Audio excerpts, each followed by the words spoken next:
Jumpa lagi Ken bersama Bung Firdaus Ilyas. Iya, berjumpa lagi kita, Bung Meldi Rendra. Terlalu pendek Bung Firdaus, kalau hanya Prabowo 5 tahun, ini udah menjelang setahun, 4 tahun. Jadi 3 tahun lagi dia harus melakukan sesuatu. Kemudian pemilu lagi, ya persiapan pemilu setahun. Jadi 3 tahun. Apa yang bisa dibuat dalam 3 tahun di Republik ini? Tentunya pikiran-pikiran ini saya kira ada di Prabowo bahwa dia harus 2 periode Bung Firdaus. Nggak mungkin 3 tahun melakukan perubahan-perubahan mendasar di Indonesia, meletakkan fondasi yang kuat di Indonesia untuk menjadi negara welfare state. Ini yang dicita-citakan oleh Prabowo. Dan dia berpihak kepada buruh, tenaga kerja, kepada kelompok-kelompok yang tidak yang harus dibesarkan sebagai rakyat Indonesia, bukan kepada kelompok pemodal. Nah, inilah warna lain dari Prabowo. Dia tidak berpihak kepada pemodal, tapi berpihak kepada masyarakat, rakyat kecil, dan kaum pekerja. Bung Firdaus. Iya, Bung Meldi. Menarik untuk menerka-nerka, gitu ya. Apakah nanti Prabowo sudah mempersiapkan diri atau akan maju di dalam termin kedua di dalam kekuasaan pemerintah begitu ya. Karena kalau kita lihat di dalam tren beberapa negara rata-rata begitu pemimpin baik itu presiden perdana menteri gitu ya atau kepala negara pemerintahan itu rata-rata memang membutuhkan 2 periode untuk dalam menjalankan program-program baik yang terminnya 4 tahun atau apalagi yang misalnya 5 tahun seperti Indonesia begitu ya.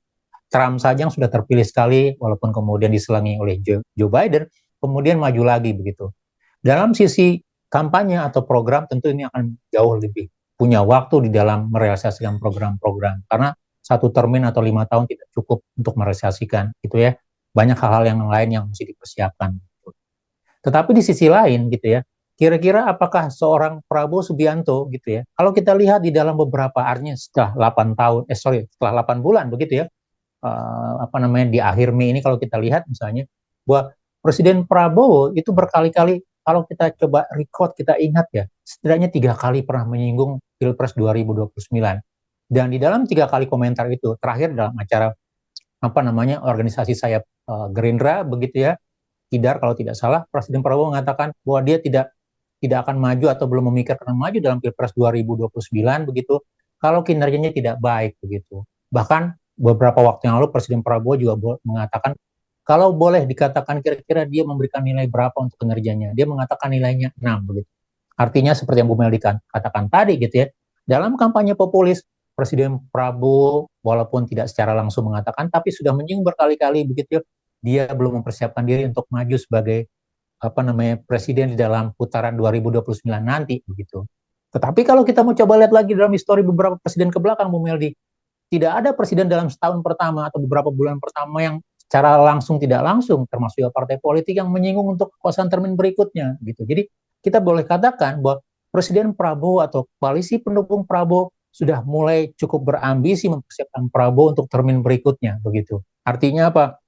Yang seperti Bung Meldi katakan tadi begitu ya, di dalam kampanye-kampanye populis bagaimana program-program politik sosial atau politik bansos Prabowo begitu masif begitu ya. Kemudian bagaimana juga di dalam kooptasi atau konsolidasi kekuasaan begitu ya, mulai dari menempatkan orang-orang orang-orang kepercayaannya di sekitar elit kekuasaan, kemudian melakukan beberapa pembenahan-pembenahan tanda kutip, walaupun itu berisiko dalam konteks demokrasi misalnya, artinya apa? Merangkul dan mendekatkan alat pertahanan keamanan ketertiban di bawah kepentingan seorang presiden misalnya, bukan lagi politik negara begitu ya, itu juga bisa menjadi salah satu indikator begitu. Dan kalau kita bisa katakan ini, maka Presiden Prabowo sebenarnya di latar belakang gitu ya, di belakang layar gitu, itu sudah mempersiapkan diri untuk termin kedua begitu. Dan walaupun secara malu-malu dalam kampanye politik atau komunikasi politik misalnya belum mengatakan memikirkan untuk termin berikutnya, tetapi dalam konsolidasi elit, konsolidasi kekuasaan ekonomi dan segala macam, termasuk program-program kerja begitu yang sifatnya populis dan menjangkau sampai ke desa, itu sudah disiapkan. Salah satu tujuannya adalah bagaimana nanti ini akan menggerek atau memungkinkan Presiden Prabowo untuk kembali muncul di dalam termin kedua di dalam Pilpres 2029 nanti. Sebenarnya Prabowo punya momentum, Bung Firdaus ya. IISG sekarang makin baik ya. Kemudian juga nilai mata uang juga makin baik. Ini momentum yang luar biasa. Kemudian Prabowo juga telah menyiapkan orang-orangnya walaupun ini agak bias ya dengan konsep negara sipil gitu ya. Orang-orangnya dipajak dan di beberapa titik yang dianggap penting sama Prabowo, dia bea cukai juga. Nah, ini adalah sebuah terobosan-terobosan yang dilakukan dia, walaupun sebenarnya terobosan ini tetap menjadi sebuah dilema-dilema bagi kelompok sipil. Dan juga Prabowo punya momentum, ya seperti isu-isu yang berkembang bulan Juni adalah bulan reshuffle, misalnya Bung Firdaus, untuk merapikan pasukan di kabinet, misalnya ini adalah momentum Prabowo. Sehingga 3 tahun berikutnya apabila welfare state atau growth dari ekonomi tumbuh, lapangan pekerjaan tumbuh, kesehatan juga mengalami kebaikan dalam fasilitas, pendidikan makin meroket misalnya, ini adalah titik balik Prabowo bahwa welfare state dengan 3 tahun, 4 tahun yang dilakukan Prabowo bisa terlihat nyatanya Bung Praus, sehingga ini tidak abstrak lagi, tidak omong-omong lagi, dan ini menjadi pijakan kuat Prabowo untuk mencalonkan di periode berikutnya. Iya, Bu Meldi. Dan ini memang dilihat dari bagaimana politik gotong royong tanpa oposisi yang dibangun di awal ya, di awal pemerintahan begitu ya. Karena kalau kita lihat ya, ini karakteristik dari pemimpin ya. Misalnya, Prabowo berbeda dengan Susilo Bambang Yudhoyono, atau berbeda dengan Gus Dur, apalagi dengan Habibie dan seterusnya misalnya. Dengan latar belakang militer, kemudian pengalamannya maju 3 kali di dalam kancah politik pilpres begitu ya. Kemudian bagaimana persoalan-persoalan di awal reformasi pasca atau dalam konteks misalnya geliat 97 98 begitu ya. Dan itu menjadi warna tersendiri dalam seorang Presiden Prabowo begitu. Pendekatan populis nyaris berlatar militer begitu, itu menjadi salah satu pendekatannya. Dan ini yang nampaknya muncul di dalam konstelasi, baik itu dalam bagaimana menyusun kekuatan politik di pemerintahan, kemudian juga bagaimana mengkonsolidasikan kekayaan sumber daya alam Indonesia begitu ya, termasuk juga bagaimana mendorong program-program yang sifatnya populis begitu. Dan kalau kita lihat dalam konteks ini, satu sisi misalnya dari sisi cita-cita atau program atau kinerja, banyak ide-ide Presiden Prabowo yang baik menurut saya gitu ya. Artinya mulai dari bagaimana membangun kesehatan atau ketahanan gizi publik, kemudian membangun pemberdayaan ekonomi misalnya, tetapi di sisi lain juga misalnya bagaimana membangun daya kompetitif kita dalam konteks global misalnya. Jadi wajar kalau kita lihat bagaimana Prabowo begitu rajin jalan, tiap bulan itu pasti jalan-jalan ke luar negeri begitu ya, berbeda dengan presiden sebelumnya gitu. Tetapi di sisi lain gitu ya, bahwa dalam konteks yang jadi pertanyaan kita, dalam sisi tata kelola, membangun substansi misalnya, kita lihat bagaimana, ya mungkin karena itu juga, karena ketidakpercayaan kepada segelintir orang gitu, hanya pada orang-orang terdekat saja gitu ya. Jadi politik, tanda kutip, yang sifatnya lebih mengedepankan benturan-benturan kepentingan Bu Meldi. Ini yang jadi soal besar untuk pemerintahan Prabowo ya. Walaupun dalam sisi populis dia mengatakan dia anti korupsi, dia tidak ingin uang peser pun begitu, semua harus untuk kepentingan rakyat. Tetapi di dalam realitanya, di semua segmen kekuasaan pemerintahan itu terjadi benturan kepentingan, Bung Eldi. Padahal kita tahu di dalam teori anti korupsi atau tata kelola pemerintahan yang baik, satu soal mendasar gitu yang jadi rumus besar adalah benturan kepentingan begitu. Baik dalam eksekutif, legislatif, ataupun juga dalam sisi lain misalnya. Dan itu yang muncul begitu. Dan kemudian kita lihat dalam sisi program kerja misalnya, bagaimana Presiden Prabowo itu tidak berbeda jauh dengan eranya Presiden Jokowi gitu, mengedepankan politik bantuan sosial. Bedanya adalah di era Jokowi politik bantuan sosial itu langsung diterima oleh masyarakat, di era Prabowo dibuat jalur distribusi, logistik, dan perantara atau rekanan yang semakin panjang, Bu Meli. Dan kalau kita lihat dalam jalur distribusi, baik itu makan bergizi, makan gratis, karena saya tidak bicara lagi tentang gizi di sana gitu ya, ini hanya formalitas makanan, makan gratis saja, kemudian koperasi, desa merah putih begitu ya, itu membuat rantai rente yang semakin panjang. Dan kalau kita lihat di dalam beberapa pemberitaan atau indikasi-indikasi bahwa rantai distribusi ini diisi oleh orang-orang dekat atau orang-orang yang memiliki kedekatan dengan kekuasaan pemerintahan Prabowo misalnya, maka pertanyaannya, apakah dari sisi tata kelola akuntabilitas misalnya itu akan bisa terjaga begitu.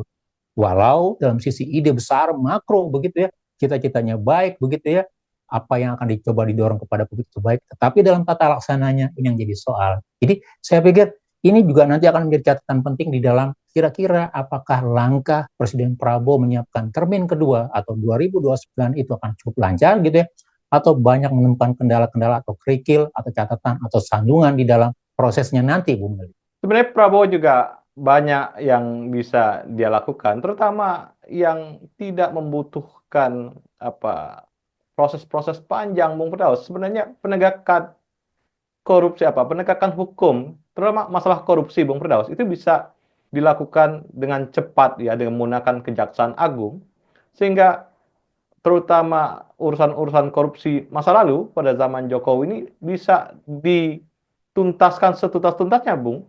Di zamannya Prabowo ini, ya setahun itu bisa tuntas semua, sehingga ini menjadi sebuah pujian atau sebuah keberhasilan Prabowo dalam penegakan hukum, terutama pemberantasan korupsi, Bung Daus. Jadi Prabowo juga punya senjata yang bisa digunakan untuk jangka pendek dan juga dia menyiapkan konsep-konsep yang lebih idealis untuk upaya-upaya program-program yang lebih jangka panjang, Bung Firdaus.